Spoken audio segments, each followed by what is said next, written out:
Kurt here with Chris Bassitt. Chris, winning pitcher in last night's game. Certainly 6 strong innings from you. What was your approach going up against this Salem Red Sox team?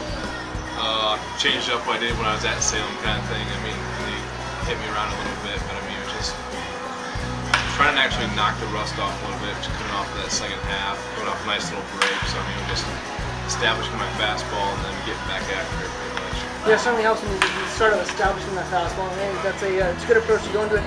Why don't we check out the film? Sounds good. With this first at bat against Kovac, what do you think here? It's still early on in the game. You get ahead of the count right there, and now you throw over to first base, try to keep it going honest. Yeah, I mean, they like to run. I mean, it's pretty obvious. I mean, every single chance they got on base, they like to run. So I was just really holding on. Certainly, a big part of stealing bases is on the pitcher to keep him close, for sure. Now, you ended up getting the ground out to second. It's certainly nice when you can pitch to contact and you can have a great and trust your defense behind you. Yeah, Herbeck made a great play yesterday. I mean, DeMichael's excellent no matter where you throw him. Farrell's great. So, I mean, it makes pitching a whole lot easier when your defense is pretty good behind. You have Nick Natoli now. You got behind Nick early. Talk to me about how you battled back.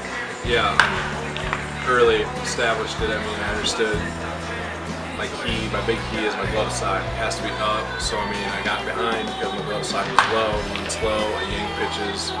I don't have any accuracy. So it was just recognizing what I was doing wrong, and when I was doing it wrong, that's when I was applying everything. And then establish my glove side back up, and then just pound the strike zone low. Smitty and me knew the strike zone was low. The umpire strike zone was a little lower than usual. So I mean, we set up lower than usual, and he didn't like it too much, obviously. No, he certainly didn't think it was a strike, but hey, you know what? You gotta know what the ump's calling, right? Yeah, absolutely. I mean, our hitters know it. They should know it by then. I mean, it's just, every umpire is different. So I mean, pitchers you gotta take advantage of it. At the same time, you kind of get in trouble sometimes. Too small strike zones. So I mean, I'll take the big one. This one was with Ramos. You end up getting ahead in the count. Talk to me about how that does and how that affects you when you're pitching when you can start from ahead of the batter. Yeah, I mean, if I get ahead of a batter, it's huge advantage for me. Just the simple fact, I mean, I can throw anything I want, waste some pitches, throw some pitches in the dirt, have them chase something. It's usually when we throw in. So I mean, if you're ahead of the count, it's very easy just to bury a guy. Kevin Smith came up to the mound. You guys talked a bit. What was that talking about? That talk was all about we were going 0-2 fastballs pretty much the whole night. Just like I said, establishing our fastballs. He's lead off guys, so I mean that time by then you might want to go away from it a little bit. So right, you've seen him one too many times. So I mean, that's where he came out there. He's like, hey, we're gonna get away from it a little bit.